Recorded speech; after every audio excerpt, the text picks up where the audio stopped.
Painted shoes. Okay, so these are ones that were painted with the actual Angelus paint or the Lumiere paint or a combination. So these Gianni Bini ones, I really liked them. They match my other ones. And I don't have any naked shoes, as I call them. So I went ahead and left them this color. But I wanted a little bit of pizzazz. So underneath these, I did that copper, or maybe this is the russet. I think this is the russet. Anyway, it's just a beautiful color. And I've seen other heels that have like a real red color under there. And I thought that was a cool idea. So I saw that somewhere, and that's what I did with that with paint. This one was a heel I got on Poshmark, and the heel was black, and that circle part was black. And so the circle part, I used nail polish. It was kind of a pain in the butt to do because I had to paint this area, then let it dry for 24 hours, and then twist it, and then paint that area. So that was kind of lame, but it worked out. You can see here, this is an example of painting the heel and leaving the cap. And there is something a little bit aesthetically more authentic, I think, when that's done.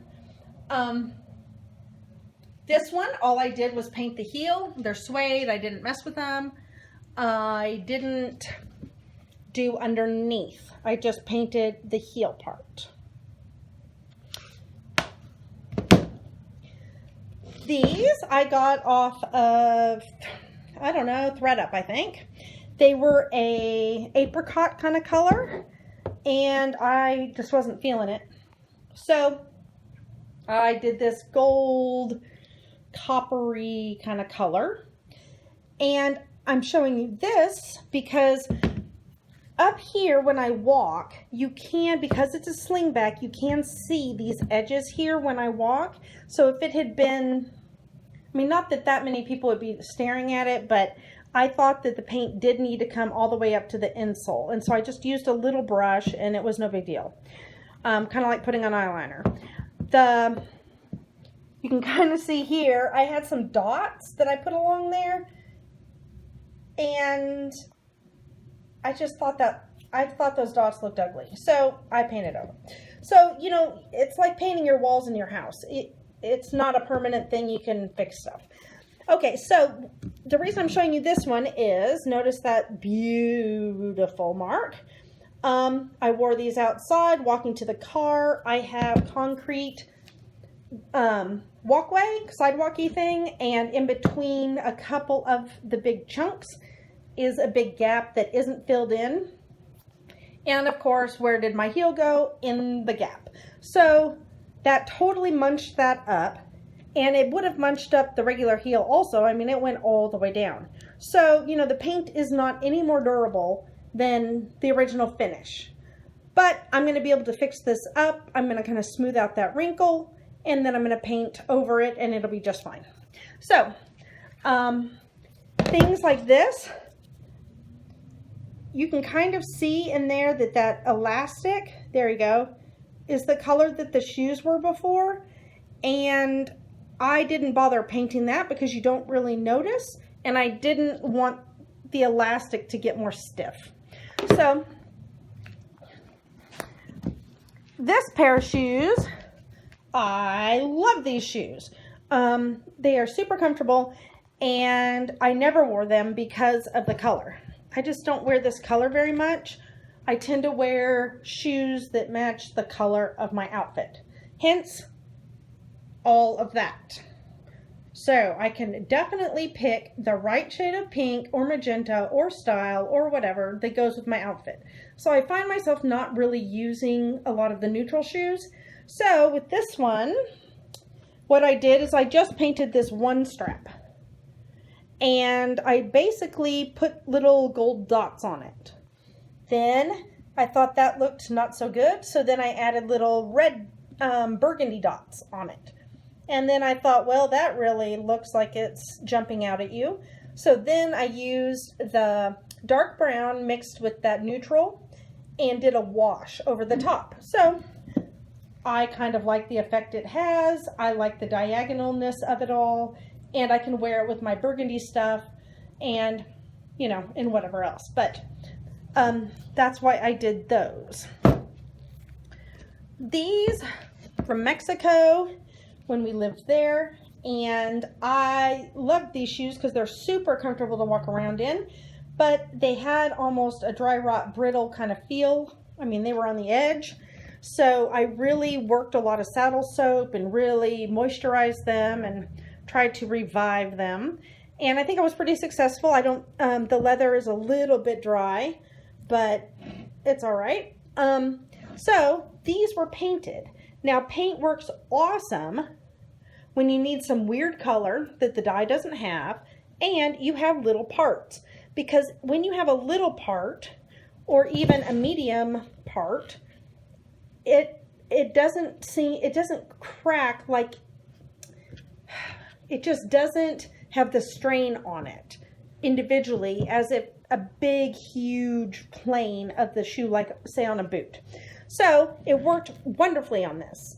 Then I used the Lumiere paint here to add just a little touch of something, and then it was like glowing in the dark. I mean, it was so bright, and I was like, well, that's not really a type 3. And so again, I did a wash. So you can see just that kind of brownish stuff over it gave it a richness. Hold on, I meant to pull this out for you. Hold on. So as you can see here, literally it was this color that I used, and it was really bright. And so then I took this color, mixed it with the neutral, and brushed over the top.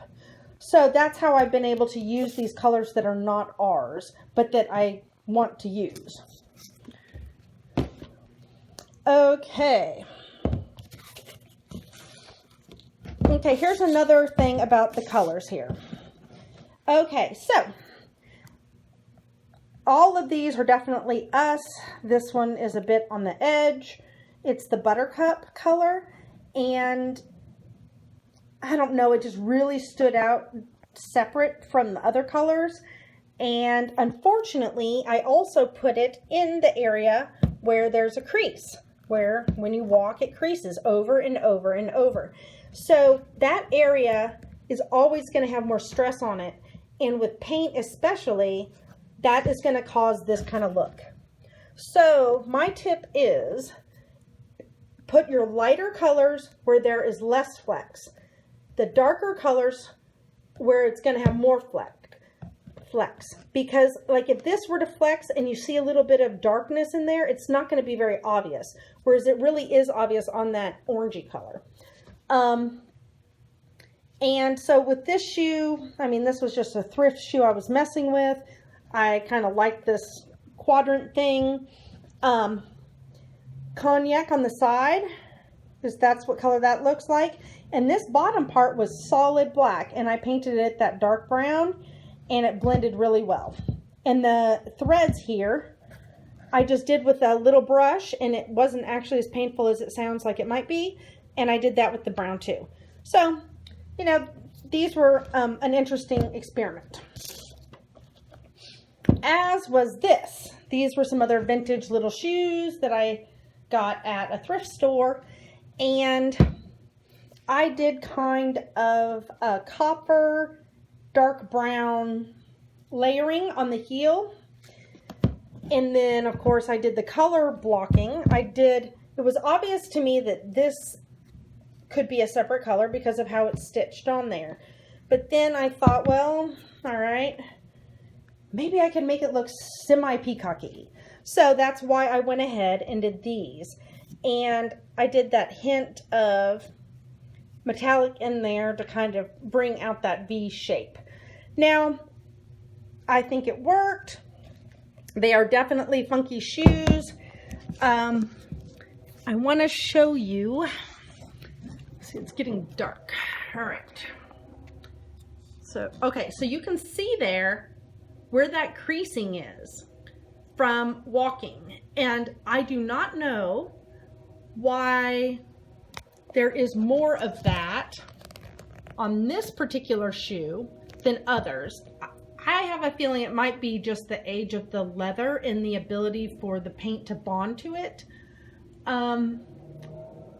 I'm not 100% sure on that. So that's not uncommon.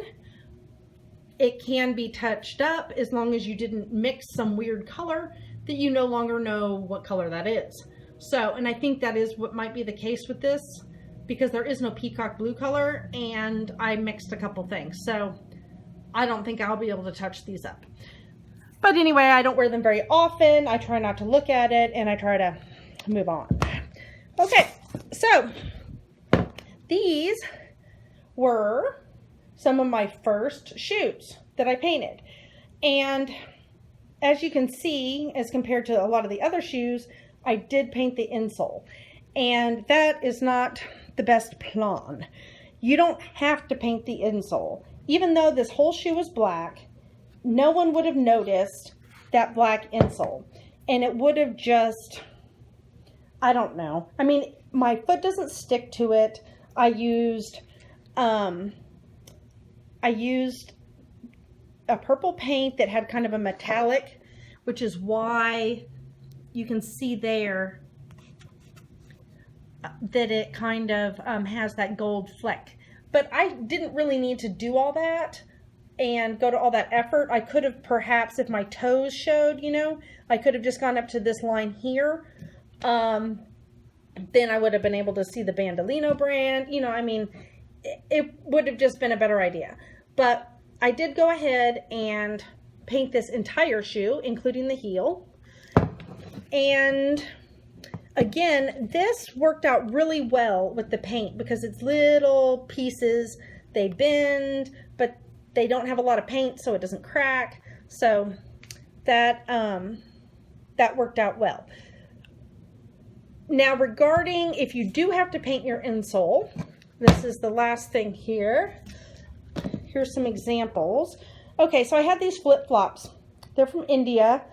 They are, you know, not high-end flip-flops, okay? So, but I loved the artistic thing about them and I wanted to keep them, and the insole part was looking nasty. And so I thought, well, I'll just paint it and see what happens. So I did, and it wears pretty darn well. I mean, I've walked in these quite a bit. I mean, you can see some dirt. Here is an example of when the leather is very stiff, like this is.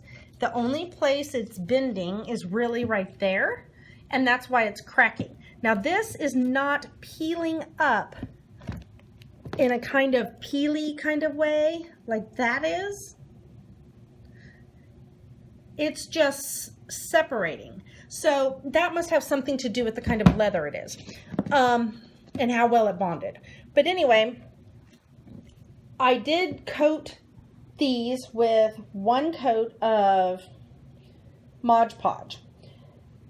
And I had another pair that I ended up getting rid of that I did more than one coat, and definitely do not do that because the Mod Podge gets kind of tacky when you add multiple coats. So really thin coat and you should be good. It doesn't stick to the bottom of my feet or feel weird.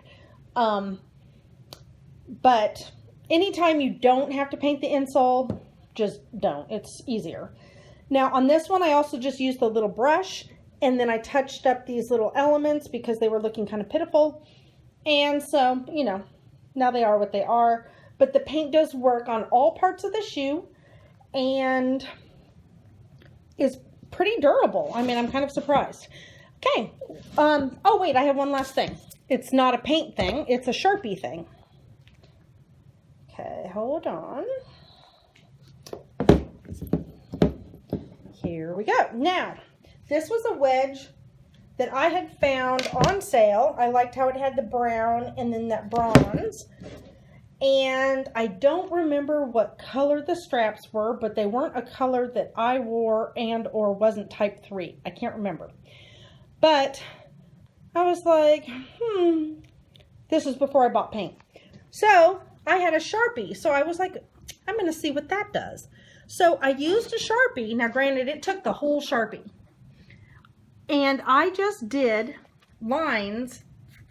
I colored it in basically, but I went in the same direction so that there wasn't weird variation in the wrong direction. So I went in the direction of the strap and just did, you know, little marks, and it worked. I mean, and it actually has held up so well, and it has a really interesting texture.